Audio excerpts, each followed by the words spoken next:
It took 90 seconds for everything to come crumbling down.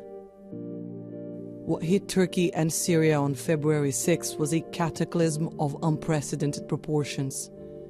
And the worst earthquake in 100 years struck Antakya and its people the hardest.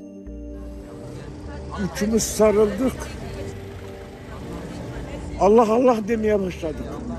5 defa Allah çıkmadı ağzımızdan. Böyle bir gitti, bir geldi, bir batı verdik. Bu polis oğlumun adı Hikmet dedim. Buradayım dedi. Sabret de yavrum dedim. Hanımın adı Şefka ama Gülom derdim. Gülom derdim. Şefkam dedim. Hiç ondan ses gelmedi. Annem hiç ses gelmedi Şefkam ondan. diye bağırmaz. Gülom de. Allah kimsenin başına vermesin. 52 yıllık evliydim. En küçük çocuğum 42 yaşında. Tamam kardeşim. Allah razı olsun. Kasim says he's now waiting for what will probably be his wife's remains. His son's body has been retrieved and is in this plastic bag nearby. His entire world is gone. Allah kimselerin başına vermesin bunu. Across the city, people's faith was being put to the test. Evet, yardım ediyordum. Cesetini işte çıkardık, bir tanesini kendi baldızımı çıkardım. Kafadan kopmuş yani. Şimdi de bir bacanağım var, bir de küçük kızı kalmış orada. Antakya was founded in 300 BC and had seen its fair share of disasters. It was destroyed and rebuilt many times during the past centuries. But when this region was struck by a magnitude 7.8 earthquake, it caught everyone off guard. Sokaklarda kaldık. Saat 4'te deprem oldu. 5-6 saat oldu. Lütfen her yere yazın. Hala hiçbir yerden yardım yok. And several days into the tragedy, help was still slow to arrive. Hepimizin evleri perişan oldu yani. Yıkıldık. Ne yapacağımızı bilmiyoruz. Mehmet is himself a survivor, but doesn't remember how he managed to get out of the rubble. He says since the earthquake, he's had to sleep in his car with his wife and their 7-month-old son. Without electricity, water, or sanitation, those who survived the earthquake are at great risk. Infectious diseases such as scabies and cholera are spreading fast, and aftershocks happen all the time, every day. But Mehmet says he doesn't feel them. His focus is elsewhere. Diğer enkaz altında kuzenlerimi daha çıkartamadım. Yani orada da 15 kişi var.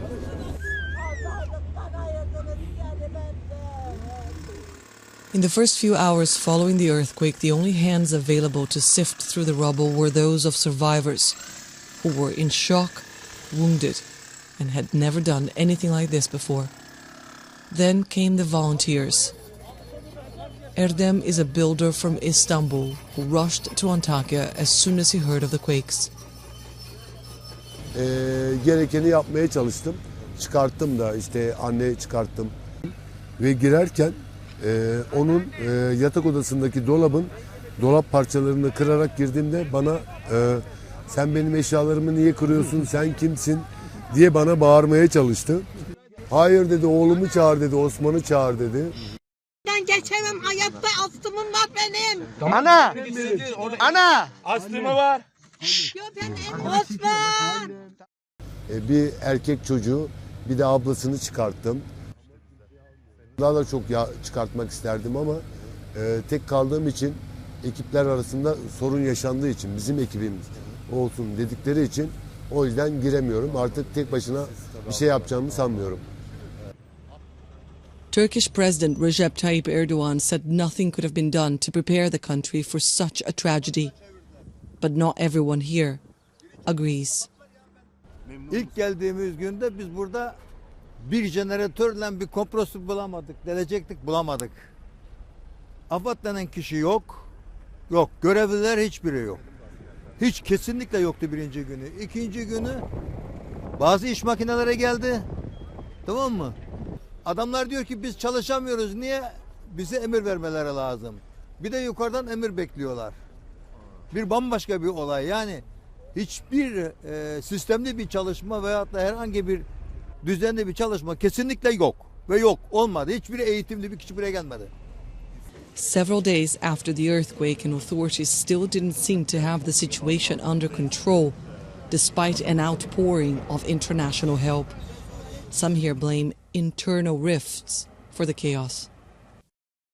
Yardımların geç kalması bir milletin ihmal ettiği bir durum değil. Çünkü gelen bu kepçeler, dozerler, kamyonlar neyse başka illerden geldiği için ancak intikal edebildiler. Anladım.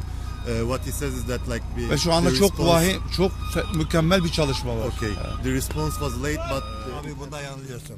Büyükşehir Belediyesi'nin burada yetersiz kalmasının tek sebebi elindeki olan yetkinin tamamen alınmasıdır. Yetki alınmıştır. Büyükşehirden, büyük yerlerden emir almadan kimse hareket edemedi. Buraya dedi bak iş makinelerini getirmiyorlardı. Getirmiyorlardı abi. Yolda İskenderun'da, Mersin'de bekletildiler. Niye bunu söylemiyorsun? Ben bunları görmedim. Ben görmedim. Ben gelen adamlara bir söylesene. The catastrophe has brought Erdogan's centralized governing system under renewed scrutiny, giving the opposition a powerful argument to mount a challenge in this year's presidential election. A vote some here believe Erdogan may try to postpone if he feels his chances of winning a third term may be compromised. Antakya served as a testament of the multitude of worlds that can coexist in one city. Here, a synagogue, a mosque, and a church once stood meters from each other. Now, they too are ruined. Antakya was such an important trading center that it was once the Roman Empire's third largest city.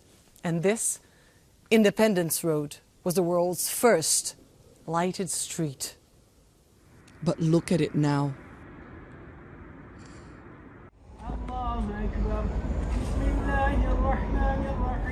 Nothing in this city was left unscathed. Antakya's main cemetery offers a glimpse into the magnitude of the disaster. There isn't enough space to bury the dead here. And so authorities opened mass grave sites in the outskirts of the city. Unidentified bodies have DNA samples collected from them so that families can one day give their loved ones a proper send-off.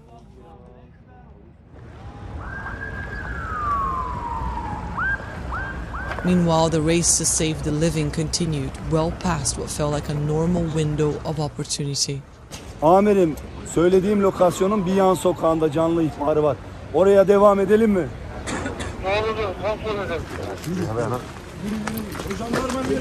Buradayım. Ne tarafta göster bize.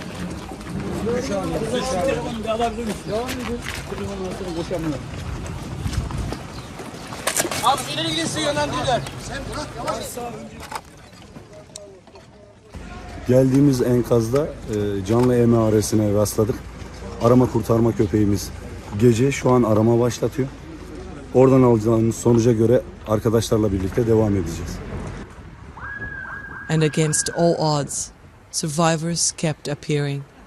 Haydi bismillah. Haydi bak, haydi bak. Tamam. Bravo Fatma, bravo Fatma. Fatma is 25 and a refugee from Syria. After escaping the horrors of war in her home country, she survived 140 hours under the rubble. She's now given yet another chance, just as this city, at rebirth.